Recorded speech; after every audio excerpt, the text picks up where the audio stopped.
আসসালামু আলাইকুম দর্শকবৃন্দ, এটা আমাদের সোলার হাইব্রিডের একটা 2 kVA মেশিন, যেটার আউটপুট হবে আপনার 1600 ওয়াট, 24 ভোল্ট, STM32 বেসড। এটা হলো 20টা মসফেট ব্যবহার করা হয়েছে এবং এটার যে ট্রান্সফরমারটা, এটা 6 ইঞ্চি বাই 3 ইঞ্চি তামার 4 ওয়্যার 12 নম্বর ইউজ করা হয়েছে।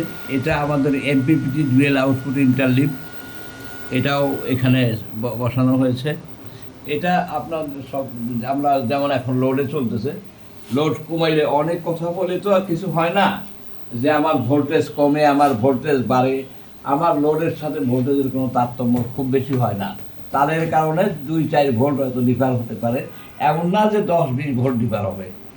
এটা হলো সবচেয়ে বড় বৈশিষ্ট্য। আর এটা আপনার সেটিং কিপ্যাড আছে, আপনি এটা ব্যাটারিতে যে চার্জিং অ্যাম্পিয়ার দেবেন ওটা সেট করে দিতে পারবেন 8 অ্যাম্পিয়ার থেকে 20 অ্যাম্পিয়ার পর্যন্ত। কিন্তু লোডে যখন যাবে তখন আর আমার এই এমপিপিটিটা সর্বোচ্চ 60 অ্যাম্পিয়ার দিতে সামর্থ্য।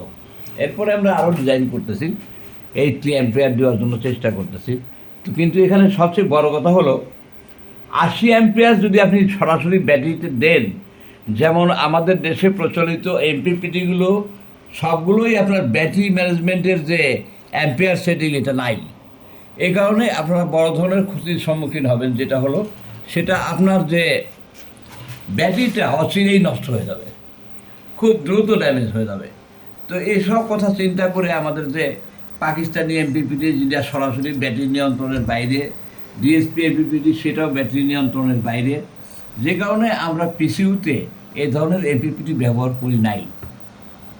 আমরা যে এমপিপিটি ব্যবহার করছি এটার নাম হলো ডুয়েল আউটপুট ইন্টারলিভ এমপিপিটি।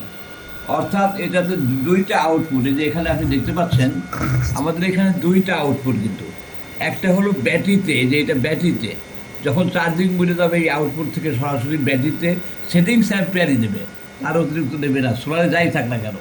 আর যখন লোডে যাবে তখন লোডে এটা সম্পূর্ণ সোলারের যত অ্যাম্পিয়ার থাকবে, যে পাওয়ারটা থাকবে সেই সম্পূর্ণটাই এখান থেকে ডেলিভার করবে। এটাই আমাদের মালের সবচেয়ে বড় বৈশিষ্ট্য।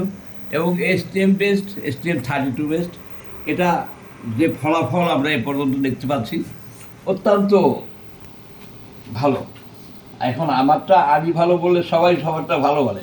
তো আর সবচেয়ে আরেকটা ব্যাপার হলো ব্যাটারি সেটিংসের যতগুলো অপশন আপনারা অন্য অন্য ইনভার্টারে পাবেন তার থেকে 2-4টা বেশি পাবেন। চার্জিংয়ের গ্র্যাভিটি মোড, সমস্ত চার্জিংয়ের যত অপশন সেগুলো অলরেডি দেওয়া আছে আমার ফেসবুকে। আপনার সর্বোচ্চ, আর তাছাড়া এটা আপনি যদি শুধুমাত্র ডিএসপি হিসাবে ব্যবহার করেন সেটাও করতে পারবেন, তাতেও কোনো সমস্যা নেই পরবর্তীতে। এবং ডিএসপি হিসাবে ব্যবহার করে আর অন্য কোনো চার্জার যদি আপনি লাগান তাতেও চলবে। আপনি মোটামুটি একটা ডিএসপি ইনভার্টারের পরিবর্তে একটা STM-এর সোলার ইনভার্টার নিলে আপনার অল পারপাস সলভ হবে। এখন অনেক বক্তব্য, আর আমাদের কাছে যে ট্রান্সফরমার, এটা আপনি সলিড তামা দিয়েও পাবেন, সলিড ECCA দিয়ে পাবেন, সলিড অ্যালুমিনিয়াম দিয়েও পাবেন। আপনি যেমন চাহিদা তেমন নিতে পারেন। এবং সেক্ষেত্রে সবচেয়ে বড় কথা হলো আপনি যদি তামা ব্যবহার করেন 40%, সেক্ষেত্রে আপনার অ্যালুমিনিয়ামের পরিবহন ক্ষমতা এবং তামার পরিবহন ক্ষমতার ভিতরে পার্থক্য প্রায় অর্ধেক। যেমন যদি আপনি তামা ব্যবহার করেন 2টা, তার ব্যবহার করেন 12 নম্বর, ECCA সেখানে 4টা ব্যবহার করলে যথেষ্ট, সেটাতে কোনো লস হবে, পাওয়ার লস হবে এমন কিছু নাই। তবে তামার ক্ষেত্রে ট্রান্সফরমারটা একটু ছোটো হলে চলে, অল্প তারেই চলে, পরিবহন ক্ষমতা সবচেয়ে ভালো। সেজন্য আমাদের কাছে সব ধরনের অ্যারেঞ্জমেন্ট আছে। আপনি তামাও নিতে পারবেন, অ্যালুমিনিয়ামও নিতে পারবেন, এনামেল, কপার কালার অ্যালুমিনিয়াম নিতে পারবেন, সব নিতে পারেন, যার যেমন চাহিদা সেভাবেই নিতে পারবেন। দীর্ঘ সময় কথা বললে বা অনেক কথা বললে আসলে কাজের অনেক ক্ষতি হয়। ম্যাক্সিমাম সময় আমরা কাজকর্মে ব্যস্ত থাকি, যে কারণে অনেক লাইট করা বা অনেক প্রচার আমাদের সম্ভব হয় না। তো এই আমাদের মালের বৈশিষ্ট্য। আরও আমাদের কাছে এমপিপিটি সব ধরনের এমপিপিটি পাবেন, STM MPPT, DSP MPPT, Pakistan 866 MPPT, তারপরে নাইজেরিয়ান এমপিপিটি, সবগুলো এলপিপিটি আপনার আমাদের কাছে আছে ইনশাল্লাহ। আপনার চাহিদা মতো যে কোনো যোগান আমরা দিতে সামর্থ্য, এবং এগুলো ওয়ারেন্টি সহকারে আপনি পাবেন। ওয়ারেন্টি মানে এই না যে আপনি 1 বছর ব্যবহার করার পরে আমরা আর সার্ভিস দেবো না বা আপনারা কিছু পাবেন না, এমন কিছু না। আপনি 1 বছর পরেও আমাদের সার্ভিস পাবেন। এবং এই যে বোর্ডগুলো, এই বোর্ডগুলোর সম্পূর্ণ ডিজাইন ডেভেলপমেন্ট সব কিছু আমার নিজের, আমি নিজেই করেছি। এগুলো গ্লাস ফাইবার বোর্ড। এটা চায়না থেকে জেএলসি থেকে করি নাই বোঝায় যেটা অনেক খারাপ, এমন কিছু না। এবং দেখেন আমাদের হাতে টাইমিং করা আছে বোর্ডগুলো, হাতে। আমরা চায়না থেকে করি নাই, সত্য কথা, জেএলসি থেকে করি নাই। তার মানে এই না যে আমার ফাইবার বোর্ডটা খারাপ, নিম্নমানের, এবং এটা লংজিভিটি নাই।